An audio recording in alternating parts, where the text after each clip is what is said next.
Habari ya leo, tunaanza simulizi yetu ya huyu mshikaji ambaye anasema kiukweli mapenzi hayalazimishwi na anajuta sana kwa alichokifanya. Bwana, usisahau kwenda YouTube kusupport channel yangu Manova TZ ili uwe wa kwanza kupata simulizi zangu na mikasa yangu na visa vyangu, kwa sababu vingi wanaposti kule. Huko TikTok unaweza kuvitafuta, vingine usivipate. Sasa huyu jamaa anasema yeye kiukweli kuna mwanamke ambaye alikuwa naye kwenye mahusiano, na baada ya kuwa na mwanamke huyo kwenye mahusiano, muda kidogo kawa umepita, yule mwanamke akamwambia kiukweli, mimi bwana, kuna mwanaume ambaye nimempata na anahitaji kunioa, kwa hiyo nakuomba kama vipi mahusiano yetu yaishie hapa, yakatishie hapa. Jamaa anasema sikuweza kukubali, na nikamwambia mwanamke, kwani mimi nimekataa kukuoa? Na sijakataa, na mimi nina malengo makubwa na wewe na niko tayari kuja hata nyumbani kwenu kujitambulisha. Lakini mwanamke akamwambia hapana, wewe bado jipange, jitafute. Huyu mwanaume tayari wazazi wangu wamenitafutia na kila kitu, wanamjua, na familia ya huyu mwanaume na familia yetu ni watu ambao wana ukaribu mkubwa mno. Jamaa akawa bado analazimisha mapenzi, na jamaa anasema baada ya kuona yule mwanamke sasa kama yuko serious na kumwambia tuachane, na ikafikia wakati akimtumia message amjibu, akipiga simu anamkatia, jamaa akaamua kuandika barua na kuipeleka nyumbani kwa yule mwanamke. Wazazi wakawa wameshtuka baada ya kuona barua imeletwa na kuuliza, ikasemekana ni barua ya Jafari. Na baada ya kuuliza yule mwanamke akasema, mimi kiukweli hapana, sihitaji kuwa na huyo mwanaume wala sijamlizia. Jamaa akawa amepeleleza, kumbe yule mwanamke alikuwa hakuna mwanaume ambaye amemtolea barua, na hakuna mwanaume ambaye alikuwa anataka kumuoa. Sema alikuwa anatumia njia kunidanganya ili tu aweze kuachana na mimi. Basi mimi baada ya kuforce nikaendelea kumforce, kumbembeleza, ikafikia wakati nikaanza kutumia pesa. Nikimuona nampa pesa, nilimradi tu kufanya moyo wake uweze kumshawishi abaki na mimi, asiweze kuniacha, kwa sababu alikuwa ni mwanamke ambaye nampenda sana, mwanamke ambaye nilitokea kumpenda kiasi kwamba nadhani kama wewe umewahi kumpenda mtu unaelewa maumivu ya kumpenda mtu, na unaelewa ni kiasi gani mtu unampenda akiwa anakukosea. Jamaa anasema baada ya kuona yule mwanamke akamwambia, kiukweli nimeshakwambia mimi sina hisia na wewe, na nilikuwa natembea na wewe tu, lakini kiukweli mimi sikupendi na wala sitamani kuwa na wewe kwenye maisha ya aina yoyote, na kuanzia leo sitaki message yako, sitaki unipigie simu. Lakini jamaa akawa bado anajipa matumaini, akasema kwa sababu wanawake bwana, kuna muda huenda kuna mtu ambaye kamdanganya anamnagai kwa pesa. Basi akawa anamtuma mdogo wake apeleka pesa kule nyumbani, kampe yule mwanamke. Pesa zikienda huwa hazirudi. Mwanamke anapokea pesa, na mwisho wa siku mwanamke akamwambia jamaa, sasa kwa kuwa kwani wewe una malengo gani na mimi? Jamaa akasema na malengo na wewe, nataka nikuoe uwe mke niwe mume. Basi mwanamke akamwambia sawa, lete tena barua nyumbani kwetu. Jamaa anasema sikuweza kuamini, nilikuwa nimefurahi, lakini nikasema mbona amekubali haraka. Nikasema anyway, huenda moyo wake umeamua tu kunilizia. Jamaa anasema nikafanya process za kuandaa barua kila kitu, na baada ya kuandaa barua ila amalo mwanamke alikuwa amenitajia $1,000,000, lakini sikutaka mambo yawe mengi, kabidi nifanye mpango na kupeleka ila amali. Ndoa ikapangwa bwana. Siku ya ndoa iliyopangwa, siku ya ndoa, yule mwanamke akawa naye wameweka taratibu zao kule nyumbani.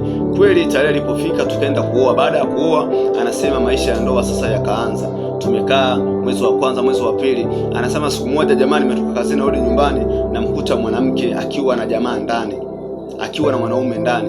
Anasema baada ya kuingia ndani yule mwanamke akuonesha hofu yoyote, na akawa ananiambia tu, vipi ndo unarudi kazini?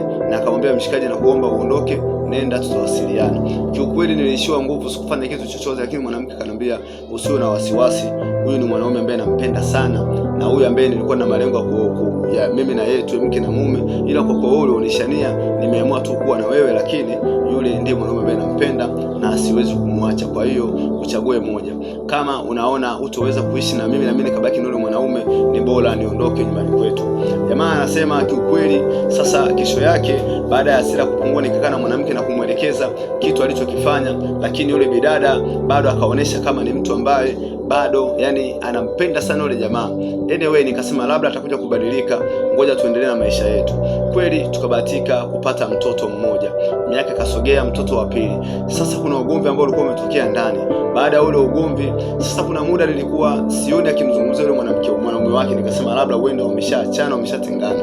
Sasa kuna siku bwana, baada ya ugomvi ndani, nikajikuta nimempiga yule mwanamke kwa hasira akaanza kuongea na kusema, kwanza yani wewe tu basi, sikupendi mimi, ngoja niondoke na watoto wangu. Nikamwambia, kama unataka kuondoka nenda wewe, niachie watoto wangu. Mwanamke akasema, hao watoto sio wa kwako, na una mtoto hata mmoja, watoto wote hao ni wa yule mwanaume wangu. Hivi mimi sina akili nikuzalia mwanaume kama wewe, mwanaume ambaye sikupendi, sikutamani, una chochote ambacho unanishawishi nacho, kiukweli hao watoto sio wa kwako. Jamaa anasema sikuamini, nikampiga yule mwanamke na nikaamua kumtimua, nikabaki na watoto. Anasema nikasema anachokisema huyu mwanamke huenda ni kweli au sio kweli.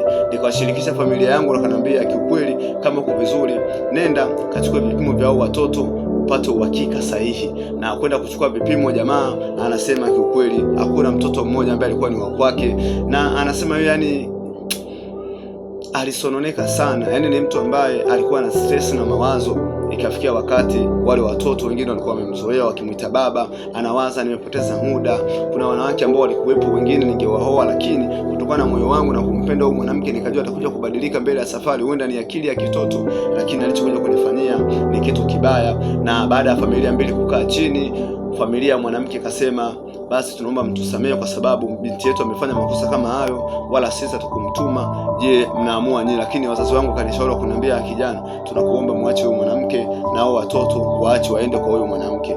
Anasema wale watoto wenyewe walikuwa wanalia wakiniita baba, lakini nilikuwa sina jinsi, na mwisho wa siku watoto nikawa nimewakosa, mwanamke nikawa nimemkosa, nikabaki mwenyewe na kuanza maisha yangu, japo ilinichukua muda mrefu sana kukaa sawa, lakini ndio hivyo. Mwisho ya yote yule mwanamke sijajua yuko wapi, na mimi nikaondokaga mkoani nikajaga Dar kutafuta maisha, na mpaka leo na maisha yangu kwa Dar es Salaam.